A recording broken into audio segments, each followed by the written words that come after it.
Good evening, नमस्कार दोस्तों। मैं शिवम एक बार फिर उपस्थित हूं आपके अपने यूट्यूब चैनल भूमि क्लासेस पर।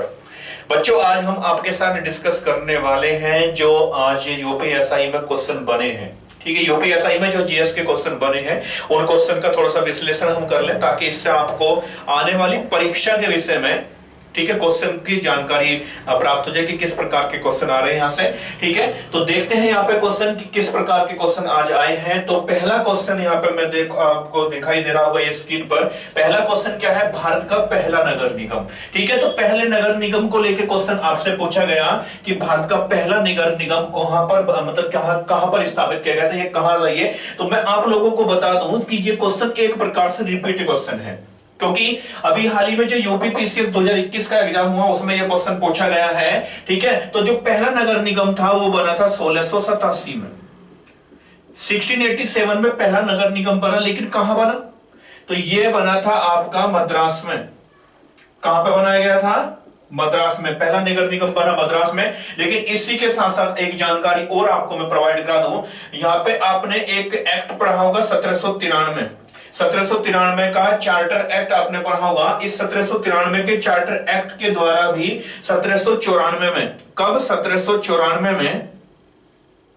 1794 में तीन नगर निगम और स्थापित किए गए थे, बंबई, मद्रास और कलकत्ता में। तीन नगर निगम और स्थापित किए गए, बंबई, मद्रास और कलकत्ता में। केवल वॉइस को सुनकर ही आप नोट कर लेना, बंबई, मद्रास और कलकत्ता में। दूसरा, यहां पे अगर बात करूं, ये जो नगर निगम है ये संविधान के कौन से भाग में आएगा? तो ये संविधान के कौन से भाग में आएगा? 9 में। संविधान के 9 में नगर निगम है। और ये जो भाग है संविधान का 9 इसे जोड़ा गया था 74वें संशोधन के द्वारा। 74वें संविधान संशोधन द्वारा कब जोड़ा गया था? 1992 में। ठीक है भाई, तो ये क्वेश्चन बना है आपका आज के एग्जाम में। इसके बाद नेक्स्ट क्वेश्चन का विश्लेषण, और जो नेक्स्ट क्वेश्चन इसमें पूछा गया उत्तर प्रदेश का उच्च न्यायालय। तो बड़ा इजी क्वेश्चन है एक प्रकार से कहूं तो मैं। तो उत्तर प्रदेश का जो उच्च न्यायालय है ये कहां पे पड़ेगा? प्रयागराज में।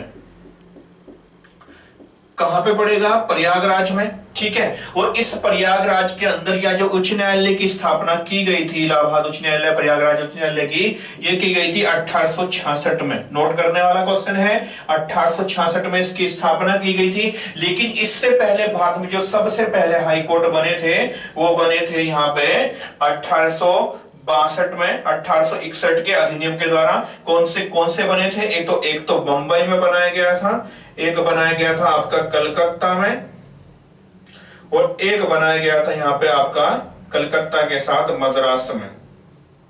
ठीक है भाई, तो ये तीन यहाँ पे आपके हाई कोर्ट बने थे 3 स्थानों पर। इसके बाद नेक्स्ट क्वेश्चन, और नेक्स्ट क्वेश्चन की ओर हम चले तो नेक्स्ट क्वेश्चन है यहाँ का अच्छा, ये क्वेश्चन हो चुका है। इसके बाद नेक्स्ट क्वेश्चन है आर्टिकल 213। नेक्स्ट पूछा गया है यहाँ पे आर्टिकल 213। आर्टिकल 213 में क्या है? केवल पूछना है क्या है। ठीक है, तो यहां पे मैं बता दूं, यहां पे अध्यादेश जारी करने की शक्ति है, अध्यादेश।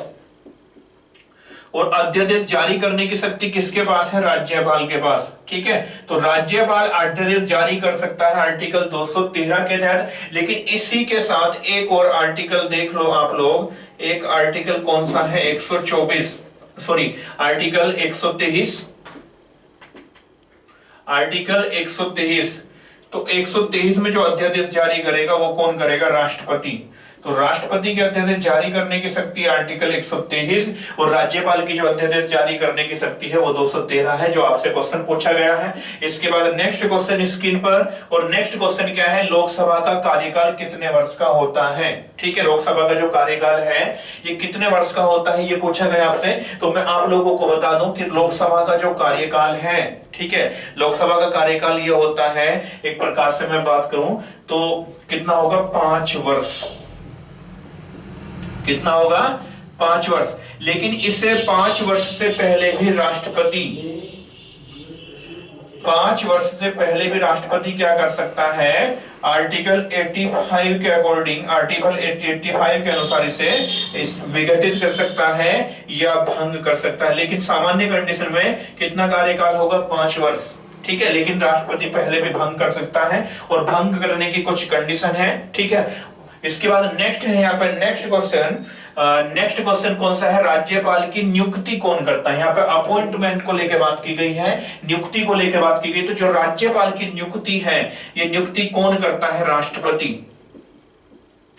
राष्ट्रपति नियुक्ति करेगा, लेकिन राज्यपाल के जो पद की बात की गई है ये है आर्टिकल 153 में, आर्टिकल 153 में। लेकिन यहाँ पे आर्टिकल 153 क्या कहता है कि जिस व्यक्ति का, अगर किसी व्यक्ति का जन्म जिस राज्य में हो, उस राज्य में राष्ट्रपति उसको नियुक्त नहीं करेगा, तो अलग राज्य का होना चाहिए। तो ये यहाँ पे बताया गया है। इसके साथ नेक्स्ट क्वेश्चन, और नेक्स्ट क्वेश्चन है आपका यहाँ पे, जो नेक्स्ट क्वेश्चन पूछा गया है वो है अनुच्छेद 14 को लेकर। ठीक है, तो अनुच्छेद 14 में मैं बात करूं तो ये एक आर्टिकल आया है हमारे मौलिक अधिकार से, और कौन सा मौलिक अधिकार है, समानता का अधिकार।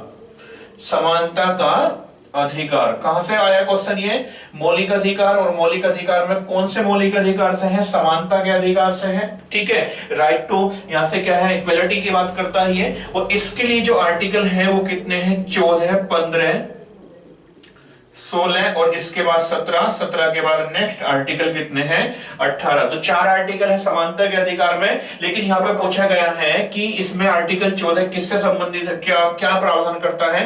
तो जो आर्टिकल 14 में प्रावधान है वो करता है विधि के समक्ष समानता, विधि के समक्ष समानता या समता, ठीक है, एवं विधियों का समान संरक्षण, विधियों का समान संरक्षण,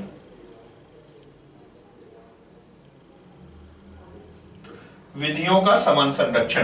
तो यहाँ पे जो आर्टिकल 14 क्या कहता है, विधि के समक्ष समानता एवं विधियों का समान संरक्षण, अर्थात किसी भी व्यक्ति को विधि के समक्ष समता एवं विधियों के समान संरक्षण से वंचित नहीं किया जाएगा।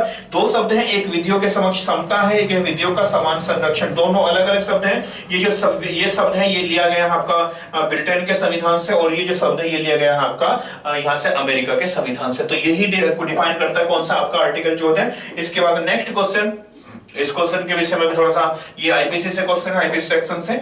इसके बाद नेक्स्ट है आईपीसी की धारा 32, ये किससे संबंधित है, ये सेक्शन से संबंधित है।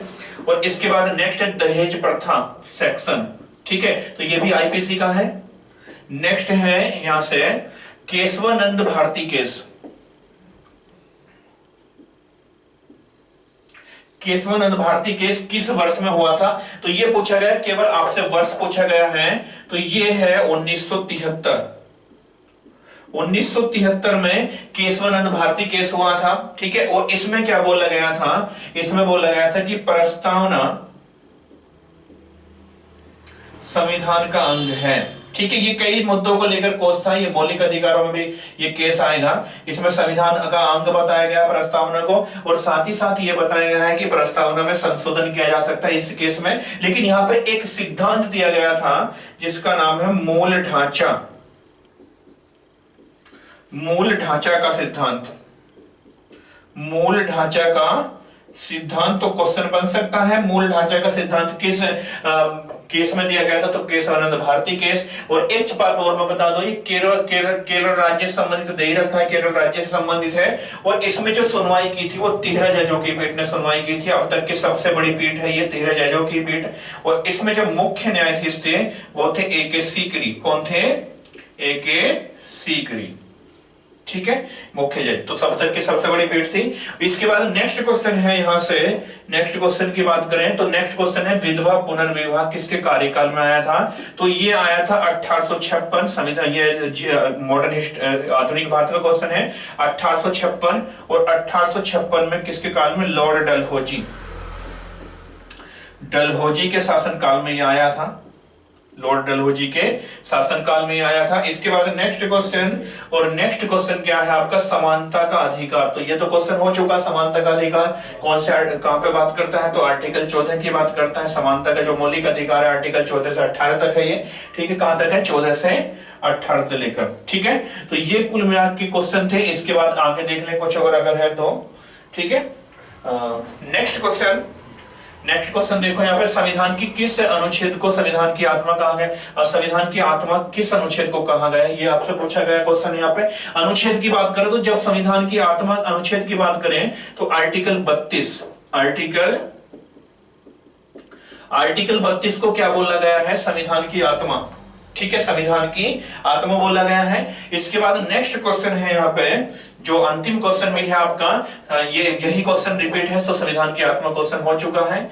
किसे बोला गया है, आर्टिकल 32 को। ठीक है, क्यों बोला गया, क्योंकि इसके तहत 5 रिट जारी कर सकते हैं। ठीक है भाई, तो ये क्वेश्चन है जो आज की फर्स्ट शिफ्ट में आपके आए हुए हैं। और आज तारीख कितनी है, तो आज तारीख है 24। ठीक है, तो 24/11/2021 को जो क्वेश्चन आए हैं फर्स्ट शिफ्ट में, तो उनका एनालिसिस हमने देखा कि किस प्रकार के जीएस के क्वेश्चन हैं। ठीक है, तो अब मैं जैसे भी नेक्स्ट शिफ्ट आएगी तो उसके क्वेश्चन का भी आपको विश्लेषण करवा दिया जाएगा। ठीक है बच्चों, तो इससे आपको पता चला होगा कि किस प्रकार के क्वेश्चन। तब तक के लिए बाय, टेक केयर।